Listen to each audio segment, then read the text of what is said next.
Competition is fierce in the pandemic world. Anyway, before we get into all that, there's been a lot of news this last week. It's been a chaotic week, to say the least. I would say, yeah. So on Wednesday, we woke up with the news of the assassination of the United Healthcare CEO in... Yeah, I was already up. I was already up on that grind set 5 a.m. club stuff. But yeah, when you woke up, someone had been killed. The CEO of United Health, right? And yeah, what's his name? I hate to do this. I think Brian Johnson, right? Brian Johnson. Yeah, Not to be confused with the lead singer of AC/DC. I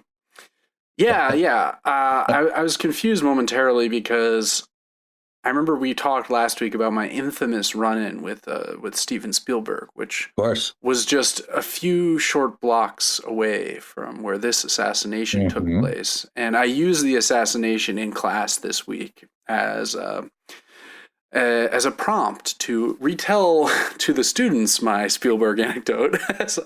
That was crazy up in Midtown. Well, it actually fit in with what we were discussing was Through the Arc of the Rainforest, a novel we did an episode on not that long ago.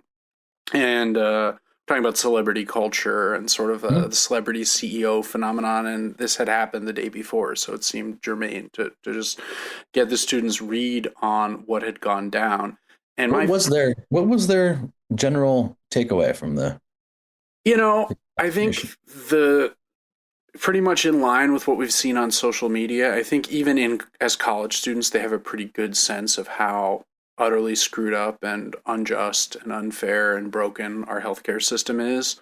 Mm-hmm. And so they weren't exactly brimming with sympathy for the victim, shall we say. At the same time, not to be like a scold, but like, as I've said before about political assassinations, it's like they never accomplish the progressive goals that they intend, right? I mean, more often than not, this kind of action unfortunately leads to like retrenchment of revanchist forces. So, I mean, I said to them, like, it would be amazing if somehow this horrible event made all the CEOs of the other companies see the light and be like, oh, you know what? Yeah, we're going to start, we're going to just start covering the things Brian Johnson to have died in vain. It's time to give everybody health care. Yeah. But I think far more likely outcome is they now all have, ex-Marine security brigades. I was reading that they do actually already spend a shit ton of money protecting these people. And they're already incredibly difficult to get to. But I suppose that would become even more substantial in light of. And I mean, there was. And who's going to pay for that, right? I think premiums are headed up. It's like right. So you're saying they're past the buck once again on. Yeah, I'm pretty sure that'll be the result of. Well, this, I mean, we had the Blue Cross Blue Shield. I mean, I guess they're just going to lay low for a bit. Yeah, and then they'll do it later when it's less of a anesthesia thing amazing timing, right? That they came up with this pretty much in concert with the murder. But they said, they were going to set basically an arbitrary time limit for anesthesia coverage, and if surgeries ran long, you'd have to start paying on your own. I love the idea of you being asleep as this is and like waking up with no concept of time and just having a bill for $715,000 worth of anesthesias. Yeah. I'm sure that was definitely. But so they have now actually said that they're not going to do that, or at least they have put a hold on this ambitious new program of theirs. Yeah. What a shame. But there were also people tweet. There was a tweet I read. I mean, again, all this stuff is anecdotal. Yep. But it goes to what sort of my takeaway, about the anecdotal is I think people honestly are just less concerned about whether it does achieve, like you're talking about. Like I don't think people really. No, honestly, I mean it's literal. It's Schadenfreude. It feels more like a folk story, to be honest. Yeah. Else, that this was able to happen, and I think equally sort of the thing that made the whole thing double down was that they didn't catch him, or he wasn't shot right away. That he sort of took a fucking bike and went to Port Authority, and now he's on the run. It's like all of it is to me at one remove from anything like a political goal, and more that I think people say what you want. There is an appetite for some degree of, if not a vengeance, accountability for the impact that people like Brian Johnson do have on people's lives. And might we say that it's an appetite for destruction, even? Yes, that's sorry. But I think that sort of outside of that, in terms of the actual process of healthcare and all that, it just feels secondary to a sort of breaking apart of what seemed like it would be completely impossible. That for whatever reason, this type of violence had not occurred, right? That we haven't had this type of thing happen directly in America to someone of such consequence, outside of, what is like Steve Scalise, or was that? Yep. Right. Yep. Gabby Giffords, a few other people have been victims of gun crime in positions of power, but it's nothing like it was in the 1960s through early 80s. Right. And it's also, I mean, not to use a word like refreshing to describe this type of violence versus of course that. Not. But what I would say is that what the reaction shows is that there is this widespread feeling, if not awareness, that a person like a CEO of a major healthcare company has created so much bad will, right? Both the company and the individual, right? Let's not put it all at the hands of this one person, but sure, the greater structure, the pain and suffering and then subsequent hatred and anger of these people reaches across party lines in a way that, like when someone like a congressperson gets shot or an attempt on their life, these people line up on their sides. I don't know. I mean, I think when Steve Scalise was shot, which was, some time ago, I don't think too many Democrats were like, hooray. Right. No, that's what I'm saying. I think everyone was like, oh my God. Right. The sides are like, you get on the one extreme, you get people like saying that there's sort of like, they're such bad people, they deserve this to happen to them. It's kind of as bad as it goes. But the mainstream thing is more like thoughts and prayers are with Steve and his family. Right. Nancy Pelosi gets up and goes to visit him in the hospital or whatever. Right. Right. And while that is still happening with people like Tim Walz being like, oh, what a good buddy of mine, really sad to have seen this happen. The truth is, it's not breaking through really outside of those elite circles. You're not seeing people line up behind that mentality nearly as much. And I think there's something, telling about that.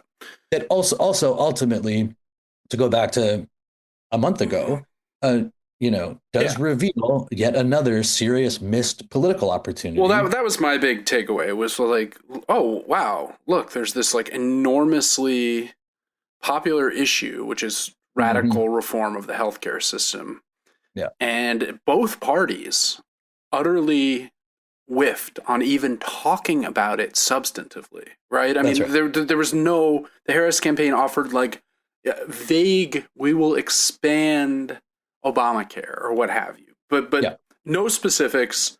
I guess there was the cap on insulin, but I mean, come on. That's like a pittance compared to how many ways these companies are gouging the American people. Well, and when Sanders did run, it's also that like people want to hear that you understand that these insurance companies make things harder and worse and are predatory. And are predatory. And that just disappeared from the conversation, basically. Yep. It was all about some of the machinations that the liberal, a liberal House, Senate, and presidency could maybe enact some price gouging restrictions, like all of this stupid, incredibly vague stuff. Right. And instead of being like, we are going to come after, and that has been shown by this turn of events, that across, basically as close as I have seen to across the board, the people are basically like, if not yay, they're like, this eventually you have this type of thing coming to you. And right. And there was this very funny thing that I saw happening, which was some right wingers were attempting to be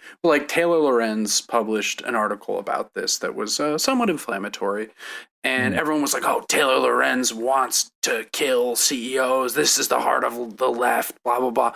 At the same time as they were like adulating Daniel Penny, the vigilante who like literally choked a black mentally unwell man to death on the subway, and they were like, oh, this is like exactly the kind of thing. So it's like, what? Like okay, I'm sensing hypocrisy here. Now that's nothing new, but it's somewhat revealing to me. I mean, ultimately it's yet another testament to the complete depravity of the entire system here. That's right. Yeah, fair enough. So more news. Syria. I've heard some people claiming that you just told me that the shooter has escaped the U.S. and has gone to Syria and immediately brought about the end of the Assad regime.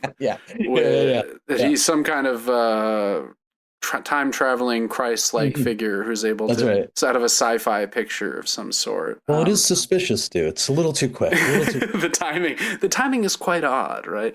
But yeah, it seems that the Assad regime has collapsed and that Assad has fled the country. We don't know where he is.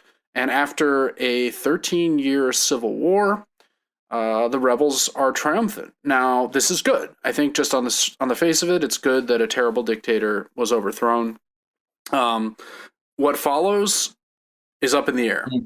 Could this be a new progressive Muslim Arab state? Possibly. I mean, could it be, could other parties, I mean, Turkey is not happy about this, right? Because their big goal has always been to contain any part of Syria from being partitioned, becoming a kind of independent Kurdish region, because they have this long-standing war with the Kurds. Israel, I'm sure, is not happy, right? I mean, the Golan Heights are a region of Syria that they've occupied for decades, right? And so now there's an unknown quantity, and I've read reports just this morning that Israel's already like teeing up airstrikes against aspects of this new Syria. It's just like, okay, well. Oh, you mean to fight the rebels?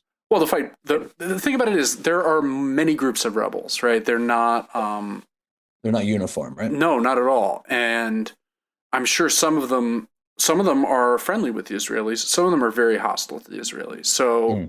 Israel's not going to be like, well, we'll take a hands-off approach here, and right? I mean, I'm sure, what is interesting about this is just Russia seems to have just completely pulled out, as did Iran, right?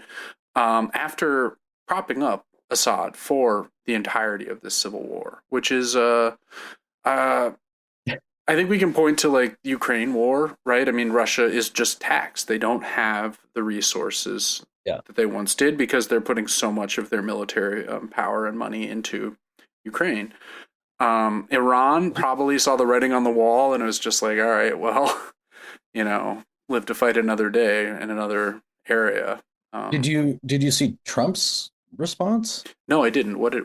So he tweeted or whatever he does, but ended up on X. Basically, long and short of it, that Russia's reeling from Ukraine, and so he just echoed what I just said. Great. But then the key, and basically he's sort of putting out what he wants to do. Obviously, when he takes over in a matter of weeks, that the biggest priority for America is to stay completely out of it. It's not our thing. Let the chips fall where they may. Basically. That actually sounds great. Like look, that's fine with me. I don't know how you feel. We'll see if that's what happens, but yeah. Yeah, my fingers are crossed, shall we say? But we'll check in as the situation there develops. Check in with Syria, yeah. I mean, it seems important. And but one last news item before we get into our main subject, which is a perfect segue, and that is rise of mystery illness in Congo. Mm-hmm. Just when we thought it was safe to go back in the jungle. Now, we did Outbreak a couple weeks ago or months ago, I forget when, and this has a lot of similarities to the Outbreak. It's in a remote area. Right. And I'm just picturing Cuba Gooding Jr., panic attack, tearing off his... So basically, the WHO, the World Health Organization, is deploying experts to Panzi, apologies if I mistakenly pronounced that, but which is in the Congo province, and they're basically just trying to figure out what this is. I guess this is from 2 days ago, but at that point there were 394 cases and 30 deaths. And I think there have been additional since then. I mean, the numbers continue to rise. So it's very, very early stages of this. Symptoms of the illness include headache, cough, fever, breathing difficulty, and anemia. So what could this be? I'm obviously not a medical doctor, much less an epidemiologist, but whatever it is, let's hope they get it under control before. And I think that it's unlike bird flu that we were about to talk about, which is sort of this slow and probably accelerating timeline, right? That we've been hearing about this strain of bird flu for a while now, and as we'll talk about, but this seems to have kind of popped up and really taken out, unfortunately, like a pretty substantial number of people without any sort of data. I mean, there's plenty of data on bird flu, what it looks like right now, where it is in the sort of mutation ladder of it all. That's right. This is as troubling because it seems to be very much unknown. There's a real fog of pandemic or fog of right now. And it's brutal. I mean, in terms of where it is, how this thing can spread, and the resources that need to get to these people. It looks pretty bad, pretty rough right now, pretty ugly. And we don't have much more to report on that at the moment, but as we learn more, we may have to check back in on this situation. But shall we get on to our main subject, which is the bird flu? Would you remember when you first heard the term bird flu? Is there like a childhood memory of? Yeah, I mean, I don't remember exactly, but it feels it's like cyclical. That's right. Yeah. So, I mean, certainly the idea has come up before that bird flu will eventually take a serious chunk out of humanity, right? Yeah, and may have in the past. And I remember under Bush, there was a bird flu scare, I think in 2005 or 2006. And I remember this because I wrote and sang a parodic song about bird flu. Okay. Which was a sort of anti-Bush tirade. Not one of my better musical efforts. Not one of your better anti-Bush tirades. I think the chorus line was like, "In George Bush's America, what are you going to do?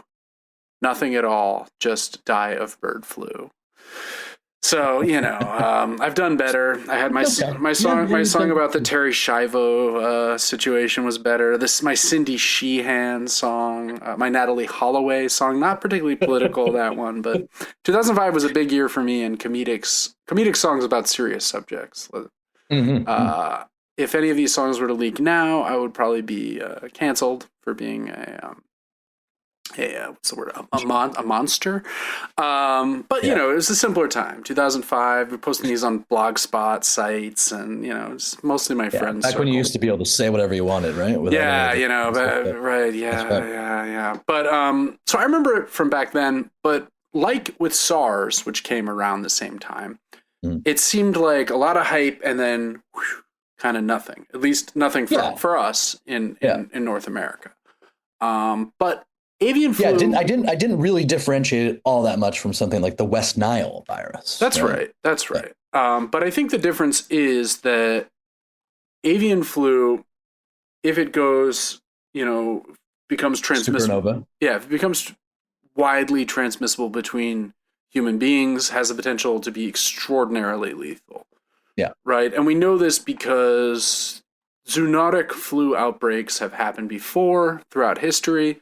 The most recent mass pandemic is, of course, the famous 1918 flu pandemic, referred to as the Spanish flu, somewhat erroneously. Turns out the flu, as best we can tell, originated in that region of Spain known as Kansas. That's actually in the United States. Early 1918, it was first detected in Kansas, and it emerged from swine, actually, from pigs. So it was actually a sort of swine flu. But again, they've tried to backtrack the genetic, history of that strain from tissue samples of people who passed away and other surviving remnants of it. And there seems to be some disagreement about it, but it is possible that the swine, in fact, caught the flu from the chickens. So that this flu also originated as an avian flu. And that's the famous H1N1 strain, which kind of initiated this HN naming convention, which refers to the mutation of the virus in certain ways. I'm not a scientist or a doctor, so I can't explain that adequately. But basically, the problem is these flus arise because of our domesticated animal stocks. And what happens is they're widely transmissible through chicken populations. And remember, these chickens are kept in incredibly close quarters. Not good conditions. Not good conditions at all. Right. I don't know if they're treated really well. No, it's horrible. But especially with the rise of industrial farming, right? You have just massive numbers of these animals in one place, and often in close enough proximity to other animals that something like a leap from chickens to pigs is, if not to be expected, certainly not out of the realm of possibility. Certainly plausible. Right. And then you have the people who are working right there with them, right? Yeah. Often with little or no PPE, would that be the... Yeah, I mean, now it's being mandated, but historically... But it took a minute. Right. It took a minute, yeah. And especially because, as we'll talk about in a minute, the dairy supply is already seeming to show traces. Starting with the raw milk supply. Yeah. Just kind of an interesting convergence into this, the weird cultural raw milk, no seed oil, We'll come back to that, I think, towards the end, because we've got a certain potential cabinet choice. Let the listeners guess who that might be. Yeah. I was actually talking with my sister. My sister and her husband and their kids live on a dairy farm in rural mid-coast Maine, inland from the water. And I was like, "Yeah, have you guys heard about bird flu?" They're like, "Have we heard about it, you city idiot?" They've heard about it. There's been mandated steps. I don't know how, but people who are working with cattle in California are now required to be masked up at all times just to prevent this. And this is certainly something that has been, that farmers around the country have been hearing about for over a year, right? I mean, it's a major area of concern. And a lot of people who insist that they have completely slow rolled the actual preparation for this stuff. Yeah. And that they didn't require things like masking until far too late, and that the chances of this going south are way higher than they ought to have been. Yeah. I mean, it seems to me if this can happen, why don't we just always, mask when we're dealing with the milking machines and whatnot? But no, that would be infringement on freedom. Thank you. Yeah, you finished my thought perfectly. But just before we move on to what people are most worried about, currently. One of the reasons this is so perilous is like the 1918 film. Here's a quote from the National Archive on how severe it was. Before COVID-19, the most severe pandemic in recent history was the 1918 influenza virus, often called the Spanish flu. The virus infected roughly 500 million people at a time when the population of the globe was 1.5 billion. So a third of all people on Earth, and caused 50 million deaths worldwide, double the number of deaths in World War One. And there's also a possibility that that is an undercount because many of the deaths were in rural parts of the developing world, like in India and Pakistan and places like this, where maybe the record keeping wasn't as fastidious as it should have been. So like that's a third of the people in the world got this thing, and a tenth of the people that got it died. Yeah, pretty bad, right?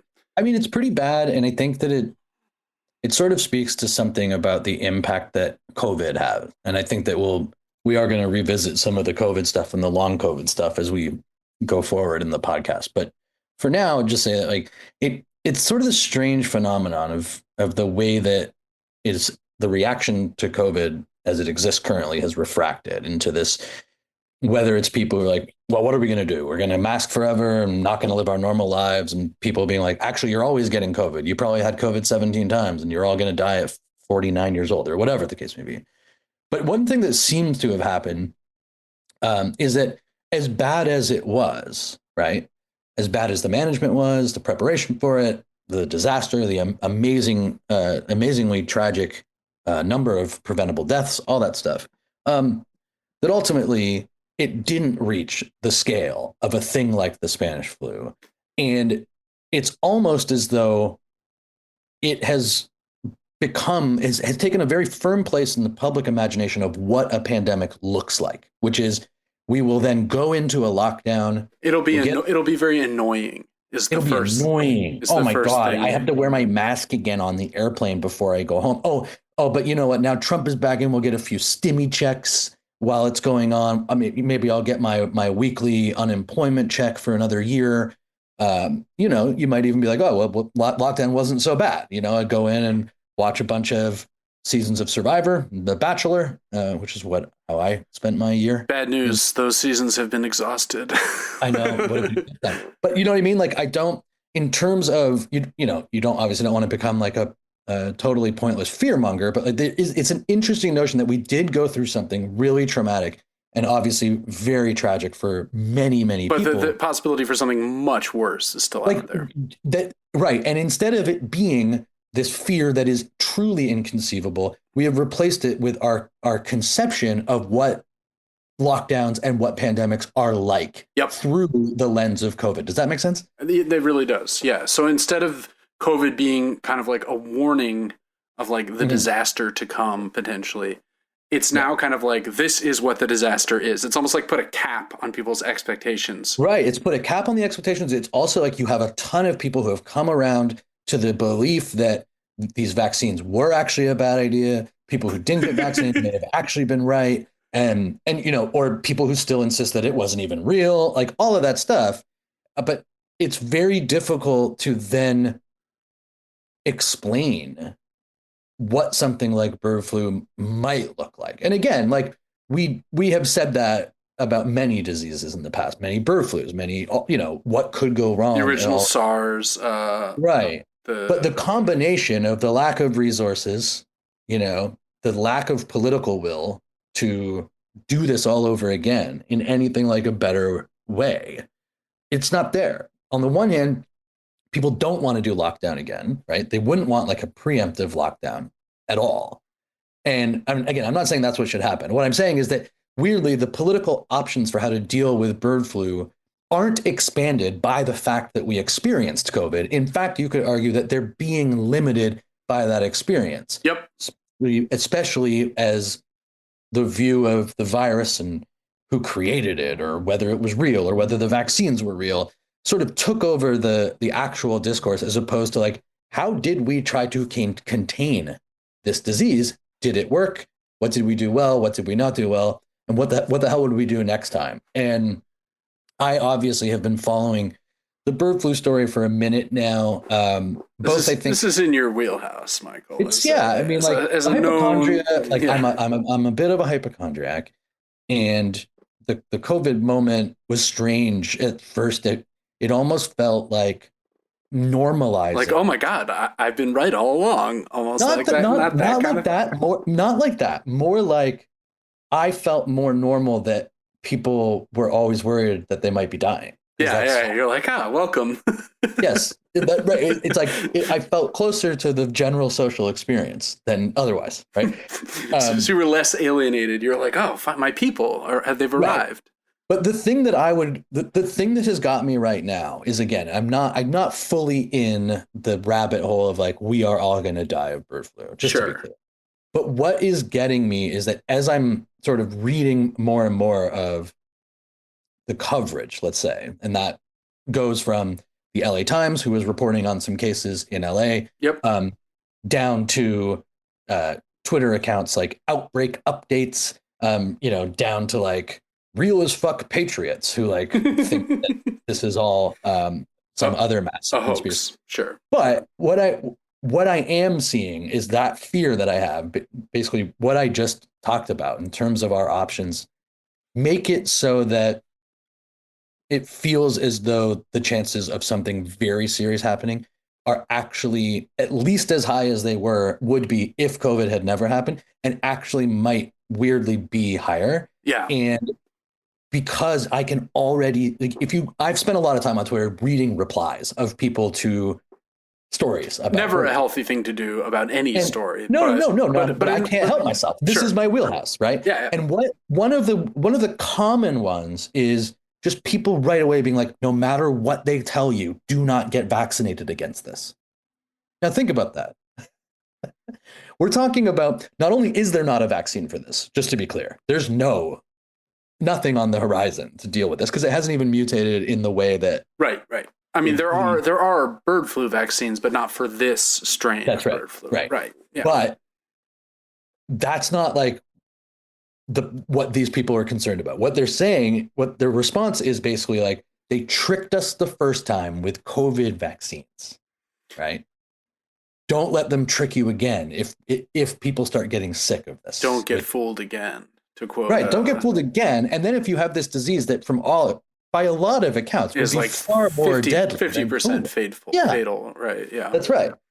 And all of that combined to, like, if you are going to have this weird haze of confusion on what is real and what is not when this thing starts, if it were to like reach the type of mutation, right? You'd see things like the radical depopulation of Florida in a matter of weeks. That's right. Months, because what's going to happen is like really like, you have bird flu is like DeSantis keeping the beaches open and everybody like goes down for spring break. Remember that? Yeah. Like, and this time it's not good, that you can make an argument that we got a little bit lucky with COVID. We did. In terms of what, not to diminish what people are experiencing at all. But that to me is what sort of frightens me, on top of the fact that we didn't actually handle it well. And it doesn't seem like we have learned our lessons, especially when you consider that, sort of ironically, we are back with the same cast of characters. In fact, the old team is back. Meet the new boss, same as the old boss. Sorry, I've got this Who song is now stuck in my head. But yeah. But it might even be worse. You had mentioned briefly, so why don't we?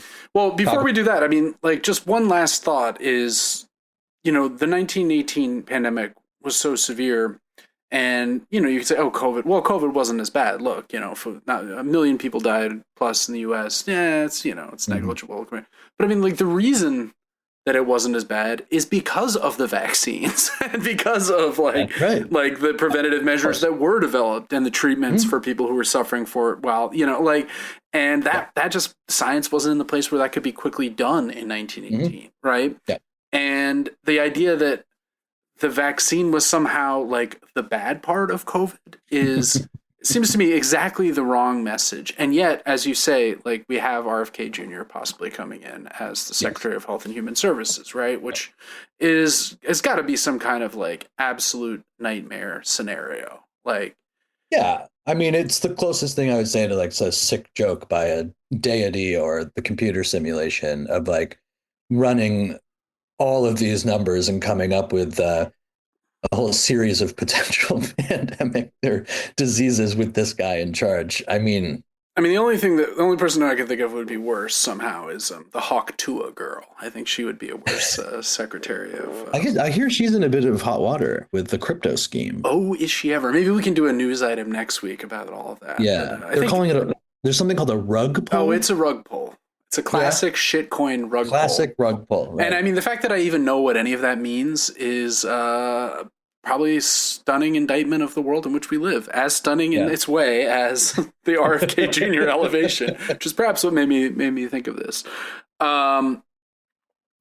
So basically, Robert Kennedy has spent the last 30 to 40 years being he was a big Dr. Andrew Wakefield guy, right? Like vaccines cause autism. That's right. Now, I don't know if he's been in the public eye in this particular since the 90s, at least. Most of our lives, yeah. Yeah. And, the Wakefield thing, which is where it's one of the vectors of vaccine skepticism, as if that itself is a virus.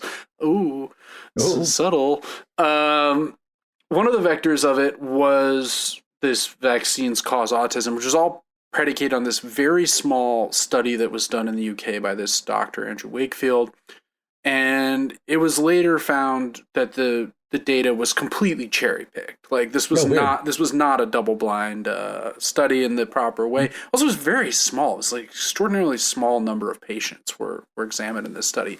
But that became, I think it was published in the Lancet. I may be wrong. It was in Nature or the Lancet. It was one of the big medical journals published this and retracted it after these problems with it were revealed. But by then the damage was done, because that kind of gave legs, so to speak, to the RFK Juniors, the Jenny McCarthy's, the other people who kind of, and I'm just hypothesizing here.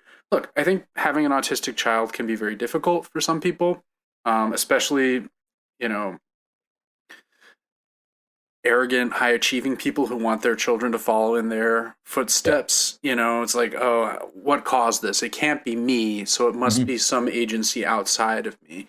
When in point of fact, high achievement and autism and other forms of mental illness have always historically gone hand in hand, right? I mean, if you look back through history, it's like, oh, weird, Alfred Tennyson had like 2 schizophrenic siblings, like, and like, what does this tell us?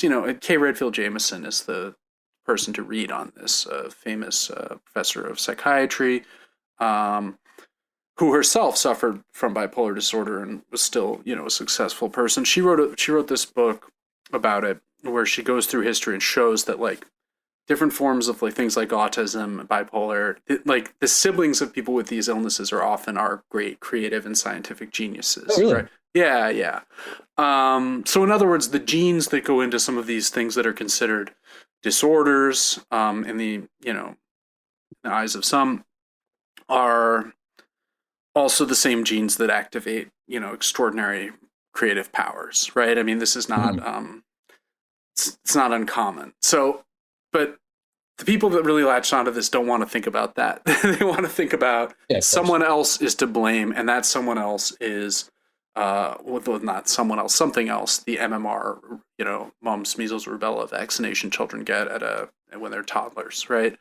And it's wrong, but it doesn't matter. It's like so many things, right? It's like, oh, actually, like that thing you're basing your whole like worldview on is like provably false. Like there is no correlation between autism and. Doesn't matter. Like the genie was out of the bottle. Pandora's box had been opened. Yeah. And RFK seems to have just latched onto this. Now, RFK is a good test case for something I think I've talked about before, which is the kind of hippie to right-wing / fash adjacent pipeline, right? Yeah. That, I think I've gone on rants about this on the pod before, right? Certainly.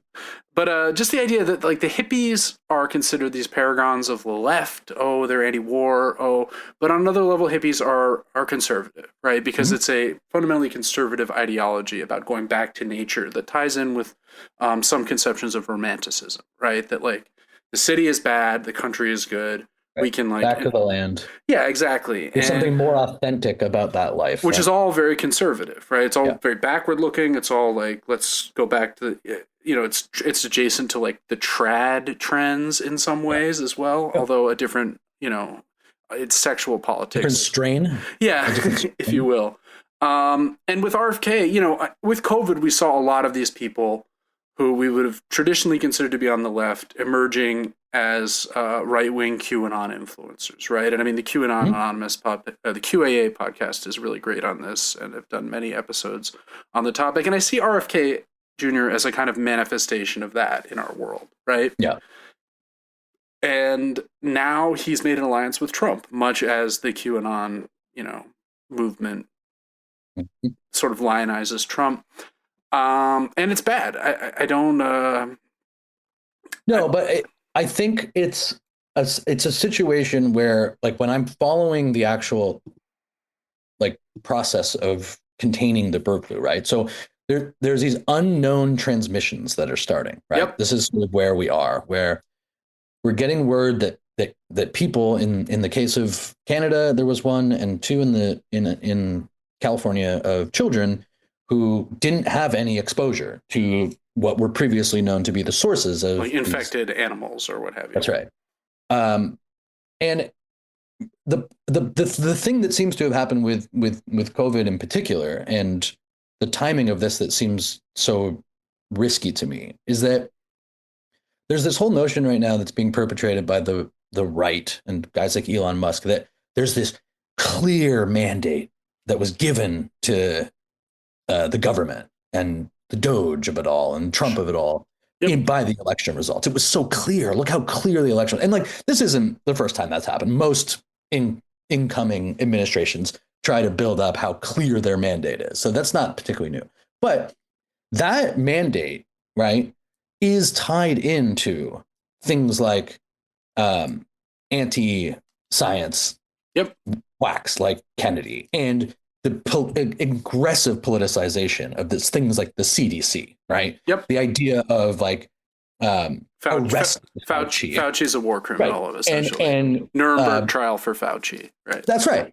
And so it's that climate that makes it feel more dangerous than even when Trump was going around being like, drink bleach or whatever. That should help. That now there is shine a light inside of people so the light can kill the virus. And like it kind of speaks to the bigger picture of the new administration, right? Which is that the first time round there was this feeling that was given to people that like there were these honorable men in the way of Trump's worst excesses, right? Yep. And of course, they're all heinous people, all on their own volition as well. They're all like board members of Theranos and like United Health, as the case may be. Yeah. But it's like this time around, there is a feeling that even those people are not around, right? The Pences of this world. The Mattis, the Mad Dog Mattis. Right.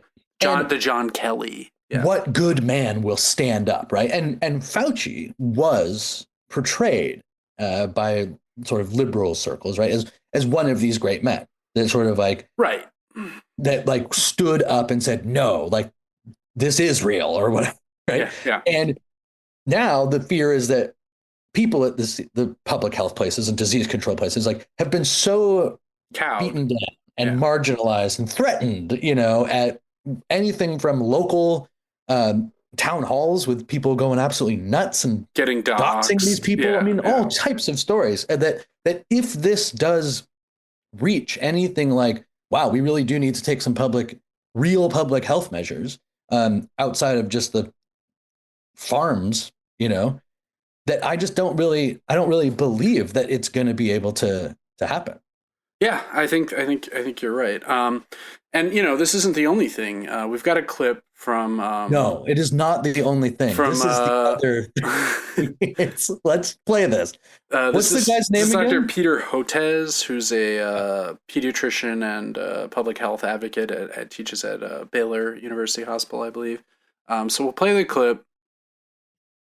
Here's the reason why we need to care about this stuff, Nicole, is that we have some big picture stuff coming down the pike starting on January 21st. Mr. Bloomberg mentioned H5N1.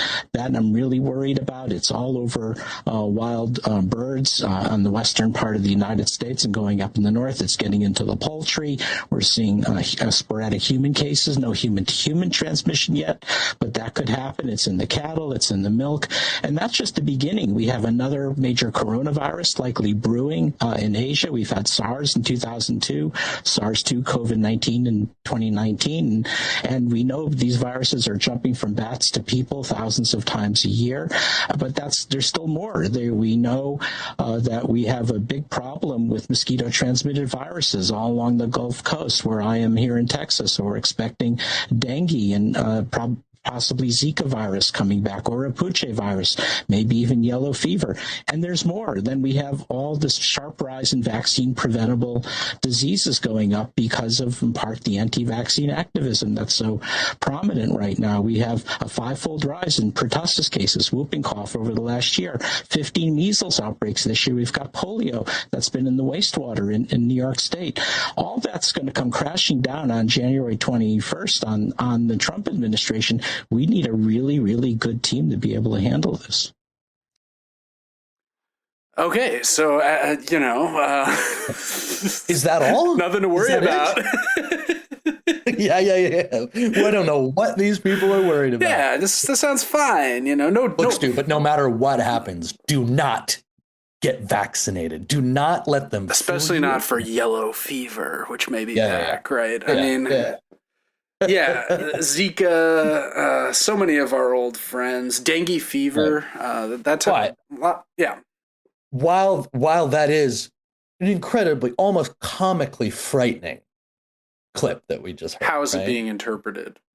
It's being digested by many. Should you hop on X? The everything site. Look, that I would say maybe the most common, if not the most common, certainly in there. In the zeitgeist is there's a quote at the beginning of his rant, right? Which is that we have big things coming down the pipe on January 21st. Right. Well, it's to give you an idea of just how I feel, just how risky our current political just how cooked we all are, right? Just how cooked we are. This is being digested as a slip up, actually, by this doctor or whatever his. What's his actual? He's like a virologist, right? He's a doctor. Yeah, a doctor's fine. So this guy let slip, presumably by mistake, or to threaten, or to whatever, give more fodder to the QAnons of this world. That what he didn't want to say, but what he revealed is that these pandemics, these diseases, have been lying in wait in case Trump wins again. Yeah, and just like COVID, which got in to slow down his ability to drain the swamp, to slow down his ability to enact whatever greatness that he had. Never mind that it hit in the last year of his term. No, it doesn't. No. Forget it. They are so scared of Trump's. Right, they've got like Fauci with like a little vial, like dropping it into the water or what have you. That's what they. The incredible benevolence of Trump, the sheer force of will that he is going to make everything so great again. That the sort of community of the deep state has once again chosen disease. And so he didn't mean to, oops, but there's roughly, it seems, 50 to 5 million diseases that are about to take us down. And they're coming out in theaters near you on January 21st. Yeah, it's, I think you're right. I mean, this is a great touchstone for just how I mean, maybe the touchstone. Like how destroyed people's minds are. I mean, maybe literally by just the way COVID in some cases does affect brain function, right? But also just how the response to COVID and the way all of it was so politicized in so many nonsensical ways. I mean, the hydroxychloroquine and the ivermectin, right? People were like eating like horse dewormer because they believed that was a cure for COVID rather than getting the vaccine. I guess that was before the vaccine, but even that stuff persisted after. it's completely turned on its head somehow, right? Yeah. Like our response, as I was saying, 1918, it's like, well, we had 2020, another pandemic, 100 years later. It wasn't as bad. Why? Well, we have vaccines. We have all these other countermeasures, better detection. We're able to test for it quickly. No. The vaccine was just, it's got a chip in you. You're magnetic now. Michael, didn't you know where your vaccine injected that? Try sticking your key on there. Your key's going to stick there. Never mind that your key is covered in like. Right. But it did. I mean, like Trump clearly during the first go round wanted to minimize this thing because he felt as though it was an indictment of his presidency. Which it was. Yes, of course. I mean, of course. But what I'm saying is that if that happens again with a far more deadly disease, there's no low point that we can't reach here, it feels. Yeah. No, it's quite ominous. All right. Well, this has been an uplifting episode. Did you have any other? I think it's a good thought to close on. I think that's fine. So, do you remember what we're going to be talking about next week? No. It's a first for the pod. A topic that you think almost 50 episodes into the show we would have gotten more into, but we were going to be talking about Waco and the Branch Davidian cult. I think cults are one aspect of sort of apocalyptic thinking we've touched on them here and there, but this is going to be the first of the big ones. Do you remember where you were when Waco happened? I guess you were probably in Kitchener or whatever outside Toronto. I was in Canada. I mean, it definitely broke through. It broke through though, right? Yeah. Yeah. I mean, I remember vividly coming home from school on I think a Wednesday afternoon and just turning on the TV and it being that, Mount Carmel, the compound. And you were like, oh no, they got to Koresh. Yeah. As a 12-year-old, I was already like very familiar with who David Koresh was. I'd read all of his writings. I'd had all of his CDs. Right.